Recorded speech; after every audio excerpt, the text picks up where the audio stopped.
Hello, everyone. I'm live somewhere. This is streaming somewhere. I think it's streaming to YouTube. I think it's streaming to Facebook.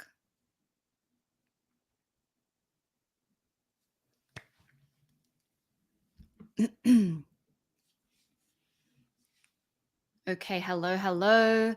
We are definitely live on Instagram over here, which is wonderful. I know that's working for a fact, which is great. I don't know where I'm streaming to through my Riverside connection because I had some troubles with it, which is why we are a little bit late to start. So thanks for bearing with me. But I think I'm streaming to YouTube and I think I'm streaming to Facebook. It's just one of those things that I probably should have tested a little earlier than this, and I didn't. So uh, we will make sure that wherever this is streaming to, it is being recorded. I at least know that much, and I'll make sure that this ends up in the Empowered Explant Facebook group as well, if I'm not already streaming live in there right now. So yeah, it's been a long time since I've gone live, like a really long time. And I'm getting a lot of questions come through my DM. And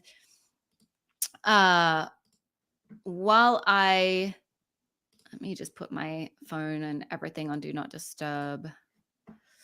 Rookie move to not do that beforehand. Like I said, it's been a minute.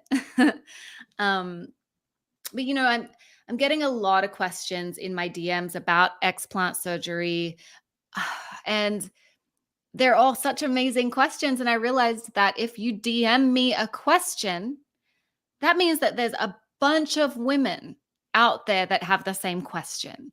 So by going live, I can answer these questions for a lot more ladies. So I just have to get over my little fears of going live and not being able to edit afterwards, because I've got the Empowered Explant podcast, which is great because I can record and I can edit my mess ups, which is wonderful. It's kind of a safe space for me, but can't do that here. Pat, hello. Nice to see you, Mr. Patrick. So we're going to be talking about boobs today, boys. I'm seeing boys in here right now, and I really hope that some women with breast implants or had breast implants join as well. But guys, if you do stay here with me to talk about boobs today, please share this message with your lady friends who might have breast implants. All right, so I have decided that I'm going to do a series of live Q&As for the next few Saturdays at 11 a.m. Central Time. I'll try not to be late next time. And I just decided this last night, which is why this is a little messy today. And I don't know how long I'm going to do this for, but I think that that's just going to depend on how many questions y'all have for me. And I'm guessing there's going to be a lot. So, my goal is to be live here on Instagram, live in the Empowered Explant Facebook group, live on YouTube. That would all be ideal. But if you haven't joined the Empowered Explant Facebook group yet, I just want to plug that here real quick. Feel free to go and join us. We have a whole community of breasties. This is only for women with breast implants or women who are on their journey of removing their breast implants. So sorry, fellas, you may not join us. It's a private community, and I've kept it that way intentionally for the safety of all the women in the group so that we can all share our stories and our experiences freely. All right, let's jump into some questions that I was sent yesterday. And I've got 4 really good questions, really good ones. And then the last one is actually a juicy personal one. So I intentionally am saving that for last. But if you have questions, feel free to throw them here in the chat. So throw them here in Instagram. Right now, I think that might be the only chat I can see. I gotta like figure this thing out, but I'm probably able to see it. Let's see. It's really funny going live and you don't know exactly where you're live. You're like, oh, who can see me right now? It's kind of funny. But oh, I am live on my Facebook page. Cool. That's awesome. So I can see comments and questions there as well in my Facebook profile. Alrighty. Let's dive in. Hi. Nice to see you here. Thanks for joining. Okay, so the first question is it normal for my period to be late after surgery? And this is a really good question. And yes, it is actually common for a period to be late after surgery. Um, obviously, if you've been having some unprotected fun prior to your surgery, it might be worth getting a pregnancy test just to make sure. But yes, it's common to have late or irregular periods after surgery because of the general anesthesia and just the overall stress on your body. So usually nothing to be concerned about. You might also have worse cramps when it does come. So, just for now, focus on reducing stress, getting a lot of rest and hydration. I do recommend drinking electrolytes and also eating a clean anti-inflammatory diet. So you just want to help flush all the medication out. Your body's been through a lot. It's processing a lot. Your liver is processing a lot. So help flush all of that out and detoxify. Support your gut health. Your gut health really does have a direct effect on your hormones. So support your gut health, especially after the anesthesia, after the antibiotics and all those pain meds, and get your hormones rebalanced, and you should be good. I did actually just put out a podcast episode this past week about my anti-inflammatory diet recommendations. And I also created a free eat and don't eat cheat sheet. That is a mouthful. So if you want that list of anti-inflammatory diet foods, then put eat list in the comments and I will send that to you. It's just a PDF that you can print out. You can stick it on your fridge. You can refer to it when you're going grocery shopping, and just make sure that you are really hitting on those anti-inflammatory superfoods while also avoiding the foods that do cause inflammation in your system. So especially you want to focus on that before your surgery and also during your recovery. All right. Let's see here. If you've got any questions, drop them in the live for me to take a look at. That would be amazing. And I'm just going to actually very quickly drop the link to my live in the Facebook group, in the Empowered Explant Facebook group, because I did promise them that I would be live in that group.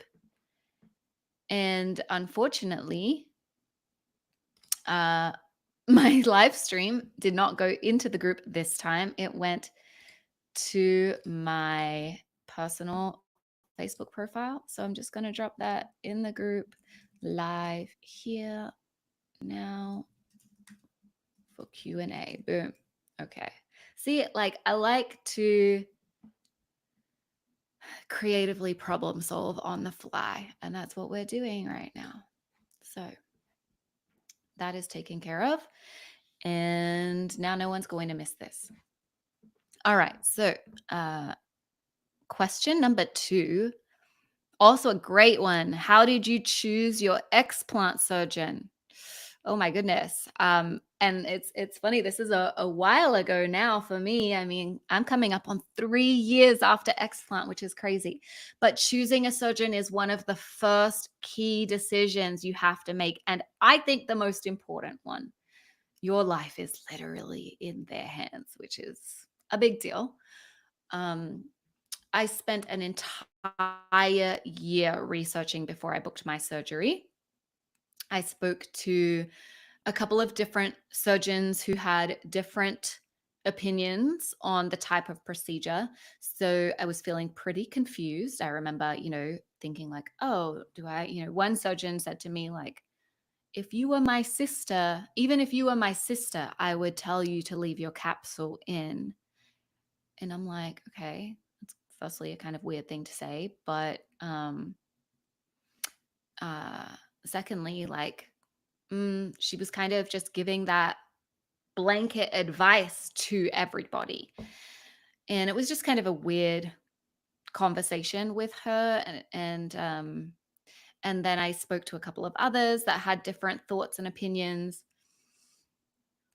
And at the end of the day, when I ended up speaking to Dr. Dev's team in Miami at Aqua Plastic Surgery, I just felt this confidence that he knows what he's doing.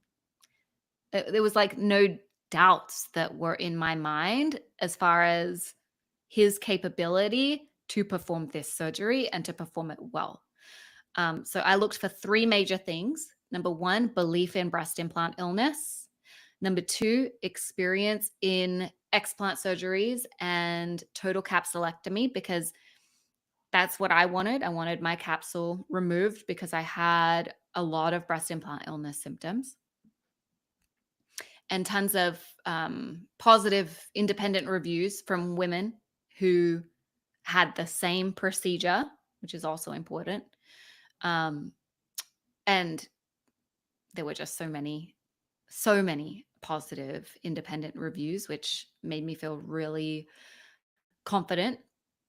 And then number three was price, because this really mattered to me. I was not going to spend the $20,000 on my surgery that some surgeons were asking. It just didn't make sense to me. It didn't seem reasonable to me, and I was more happy to travel for my surgery to a surgeon that I knew was specializing in this, that believed in breast implant illness, that was doing just amazing things in this community with women and helping them heal. And I was willing to travel for that and still not spend $20,000 unnecessarily. So that was just my experience, and the things that I personally prioritized on my pros and cons list, and that's what I recommend. I recommend having that pros and cons list, kind of going through, understanding what's most important to you, and then um, sitting down with all of your findings after all of your consultations, and making the decision. Dr. Dev ticked all my boxes, and the icing on the cake was just how caring and compassionate he is. He was just incredible, and that made a huge difference to me. Just having a compassionate surgeon, someone who believed in my my breast implant illness symptoms, and believed that the explant surgery would make a difference, and had an amazing supportive team around him that um, you know that I could rely on before and after surgery to feel heard and to get my questions answered. Okay. Uh, hello, hello.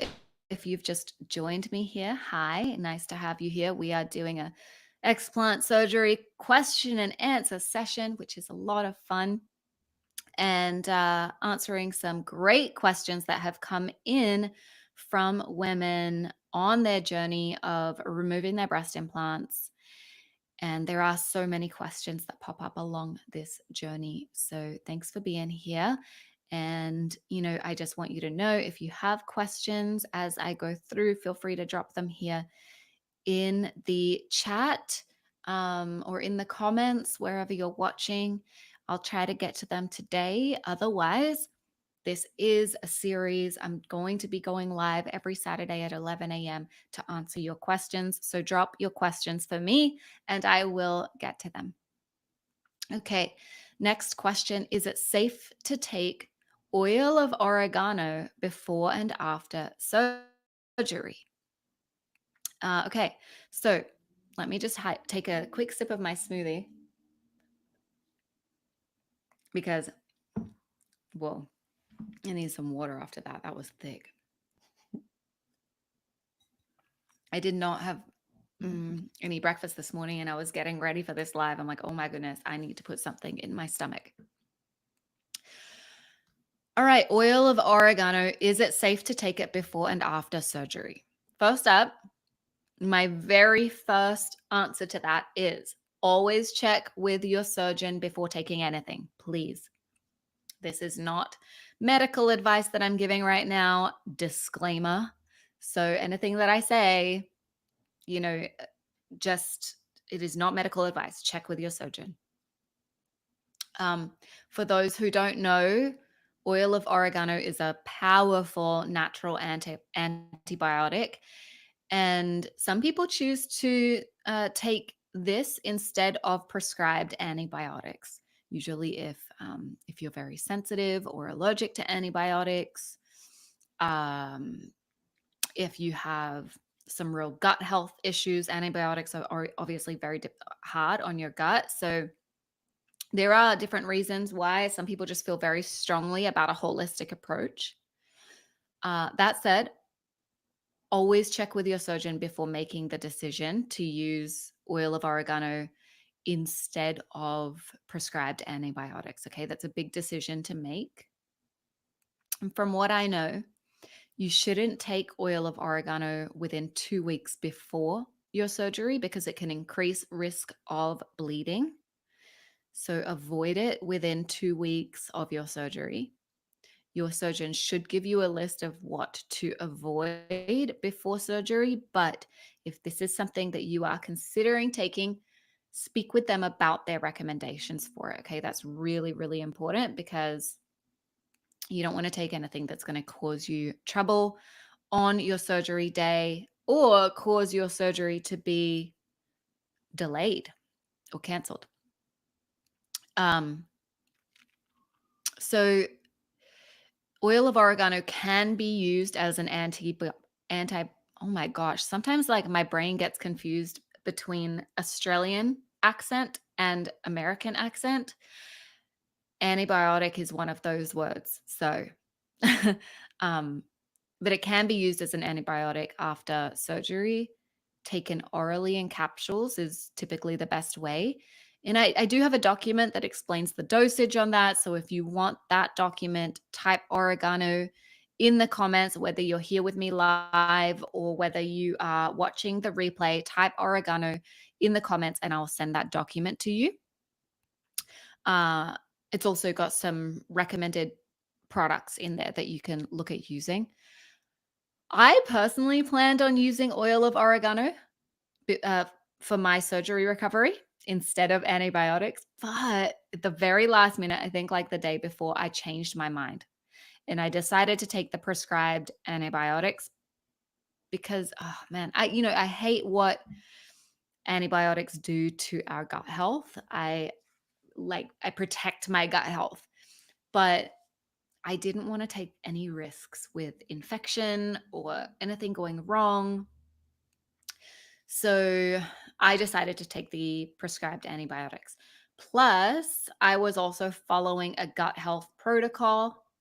So I felt good about the prep I was doing for my gut before surgery and how I was going to restore the good bacteria in my gut after surgery. So I felt really good about that. And then after my antibiotics were finished, I remember I did break out in a rash on my body. It was like across my chest and on my stomach. And I wasn't sure what caused it. I think it was maybe a contact dermatitis, but I wasn't sure. And then I did have some candida issues, obviously from the gut health imbalance from the antibiotics. So I did take oil of oregano for a couple of weeks after my antibiotics were finished. And that helped with all of that. It just helped clear up the candida. It helped clear up the rash that I was experiencing. And um, so, it can be really beneficial to kind of as a tool to keep in your back pocket if you need it. Okie dokie. Question 4. This is the last question that I have today. So, this has been really fun. And this question hit me. I'm not gonna lie. I read this. I was like, ooh, how am I gonna answer that? Ooh. So the question is, hmm, do you ever miss your implants? Mm. And this is a deep question that's going to bring tears to my eyes because I don't think anyone's ever asked me this. So thank you for asking this question. Nearly 3 years after my explant surgery, and I haven't spoken about this yet. And the answer is I never miss my implants specifically, or the feeling of having those implants inside my body. Uh, that is definitely not something I miss, a feeling that I miss. I don't miss feeling the rippling of the plastic, the silicone like inside me. I don't miss like the discomfort of feeling restricted all the time, laying on my side or not being able to run or not being able to do push-ups and just like things like that. I do not miss my implants, and I will definitely say that very clearly. But, and there is a but, sometimes I do miss having bigger boobs. That's hard for me to say, and it's hard for me to admit out loud. Um, that usually comes up when I see old photos of myself. Um, usually like usually like my modeling photos, things like that, or when I see other women with larger breasts. When me and my partner are walking in Italy and I see this like gorgeous woman with just like these beautiful big breasts um and just like oozing sex appeal, Um and let me be clear, my breasts with implants were way too big for my body at size double D, and I would never want that again for me, for my frame, for my body. But there's still a wiring inside my brain that associates big boobs with sexiness. And I was wired to think that way from the age of 10 years old. Like I remember being a little girl and learning from the people in my environment that big boobs were appealing, that big boobs were sexy, that big boobs made you a woman. And so like there's this wiring in my brain that I still am working on. And it's really sad that this comes up. Whew, and it makes me emotional because I know that I'm not the only person. I mean, that's why we all do this to begin with, right? Like regardless of what led us to get implants or what like really drove that decision. It's all because we thought that that was making us more something, more sexy, more appealing, more woman, you know, whatever it was. Um, and so, I would say that 90% of the time, I don't even think about it. And that's like the honest truth. I don't even think about it. I'm super happy as I am, like sitting here right now, super happy as I am. And yet, there are still times when I wrestle with not feeling busty enough or sexy enough. And I have to coach myself through those moments using techniques like reframing thoughts, positive affirmations, loving myself up with some self care, putting on sexy clothes, and celebrating my sexiness as I am. There are things like, don't just sit in it. Don't just sit in it. There are things that you could do to help with the rewiring, to help bring you out of those little spirals that we just naturally get in, especially in moments of comparison. Um, but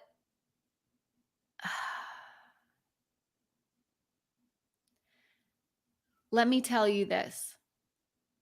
Mm, Actually, we have a question. This is exciting.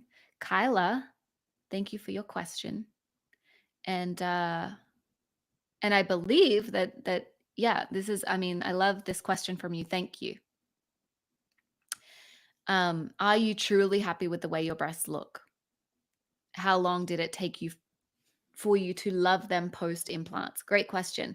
So yeah, let me, because this is on the same topic. So I will address this now as a part of my answer.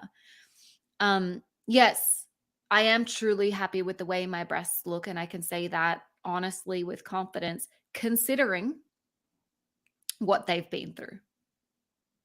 Considering that I put massive implants inside my body and that they were a size double D and that they're now a B and I didn't get a lift. I'm so happy with how they've healed and with how my skin has bounced back significantly, with how my stretch marks improved. um, I am so pleased with the work that my surgeon, Dr. Dev, did. I'm pleased with my scars. You can barely see them. So, yes, I am really happy.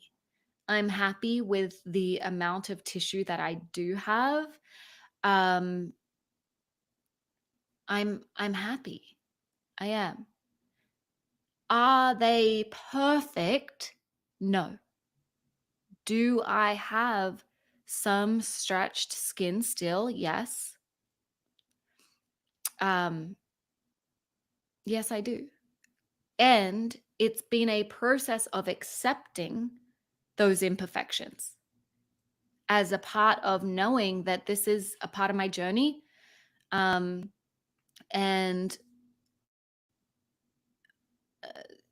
you have to come to a place of acceptance with yourself. Otherwise, you continue to you just continue to be miserable for no good reason. You, you continue to, like, that's literally why I got breast implants, because I didn't accept myself as I was. And so I refuse to spiral down that rabbit hole again. Um, I'm happy, and they are not perfect. And so, I will say that after getting them removed, it's a shock. At least it can be. I know that some women get them removed and they look and they're really happy straight away.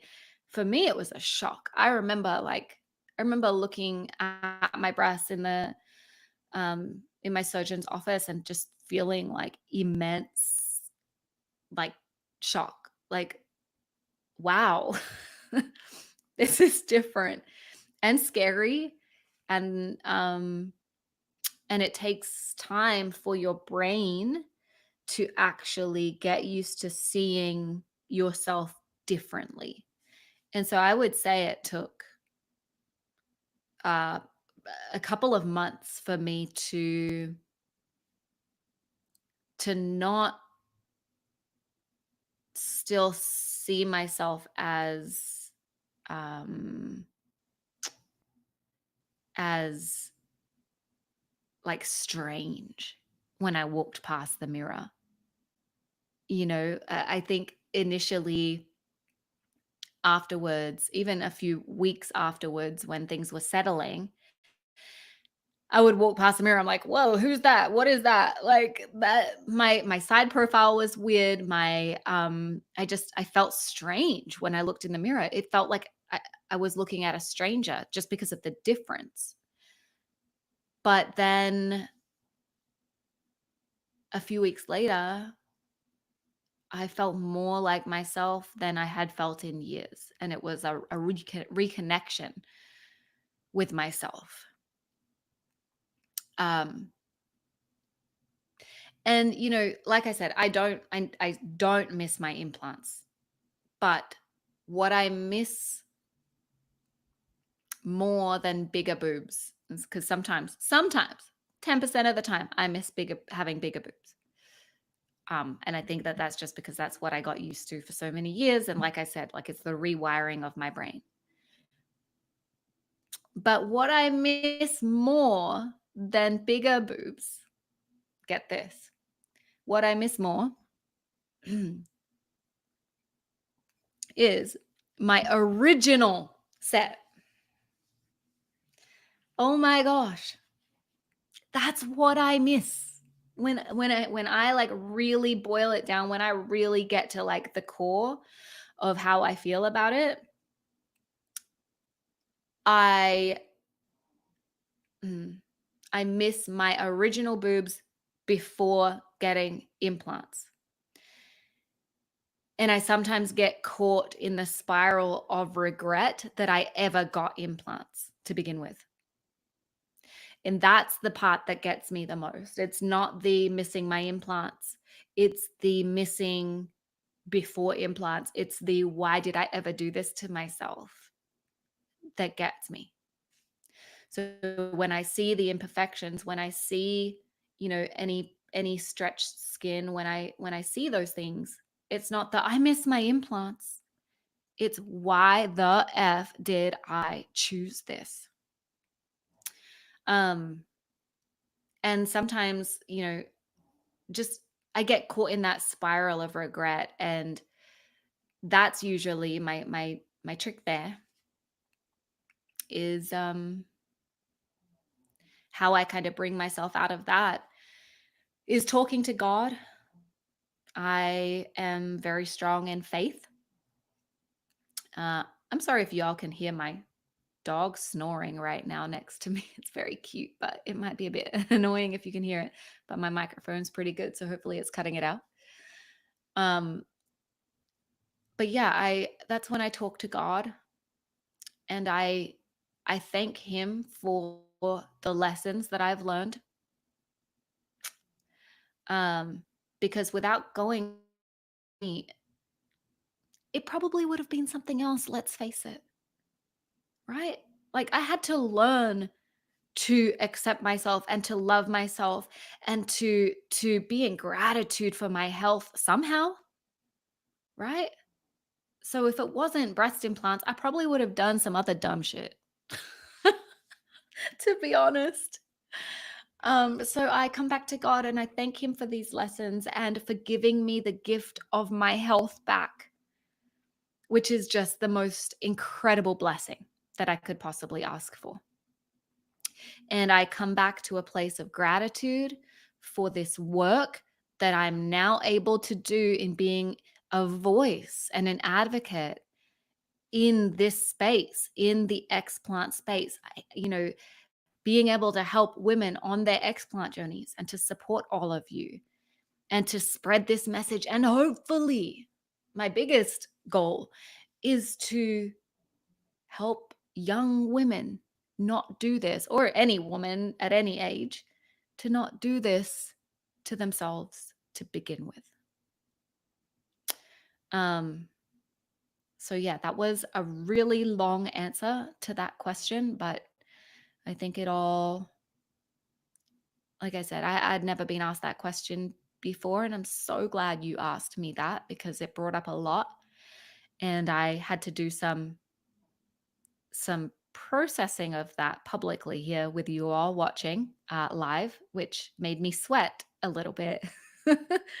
But thank you for being on this journey with me. Like I said, it's going to be 3 years since my explant surgery next month on November 11. So 3 years in, and I'm still very much on this journey. This journey continues, and that's what is the most incredible thing about being a woman on her explant journey, having breast implants, going through this transformation, is it is a transformation. And through this, you have an opportunity to transform not just your breast size, not just your health, but your whole outlook on life and the whole way that you show up in your life and for your health and for your body and for others. And it's a really, really powerful journey.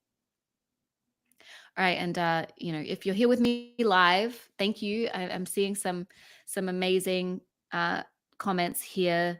Hopefully, you can help girls with their self-esteem.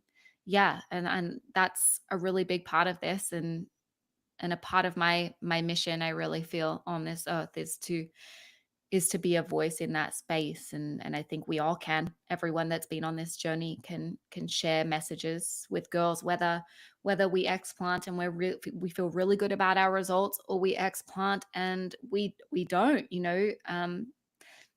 This can go a lot of different ways, but I think the key message here is to help that next generation not do this to begin with. um yeah, this is just such an important topic to be talking about. It is not just all boobs. And so if you are here watching, whether you are live with me or if you are uh, watching the replay anywhere, wherever you're watching the replay, if you could just drop a hello, let me know where you are, tell me where you're from. I want to know who's here with me, who's watching, where you're watching from. Let me know where you are on your explant journey. Are you planning your explant surgery? Are you still thinking about it? Is this topic brand new to you? Have you already explanted? Let me know in the comments where you are on the journey. And also, just to be honest, your comments will also help other people see this video and see the answers to these questions. So that would be awesome. If you're planning your explant surgery and you do not have my 33-step explant planning checklist, you need it. It's amazing. I put it together through my own journey, and I want you to have it. So just drop the word checklist in the comments and I'll send it over to you wherever you are. I will make sure that you get it. Okay. I'm a big fan of making this process way less stressful. And I want to help you take care of, all of the planning basics so that you can focus on what's most important, which is looking after yourself and getting yourself prepared physically and emotionally for surgery and healing, and really focus on healing your body. So that's it. Yay. This was fun. My first live in a really long time. But in case you missed it earlier, I am doing a live series. So every Saturday around 11 a.m., I'm going to be, no, not around 11 a.m. Let me scratch that. Every Saturday at 11 a.m. on the dot, I won't be late, 11 a.m. Central Time. in the US. I will be coming on live on Facebook, YouTube, and Instagram to answer your explant surgery questions. Okay.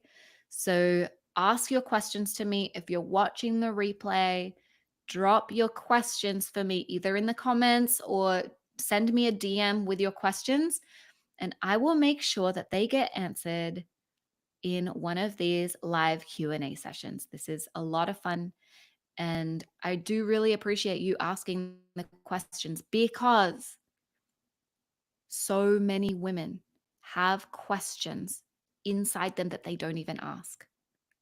It is wild how many women have questions that they need answers to, but they don't ask. And so they sit there in a spiral of researching and late nights and just consuming, consuming, consuming. Ask the questions. I'm here to help you get your answers. All right, my lovelies, have an amazing Saturday. Have fun wherever you are. Or if you're watching this on the replay, I will see you here live next Saturday, 11 a.m. Central. Yay. Bye. Okay, now I got to hang up all of these lives. Ah. Bye.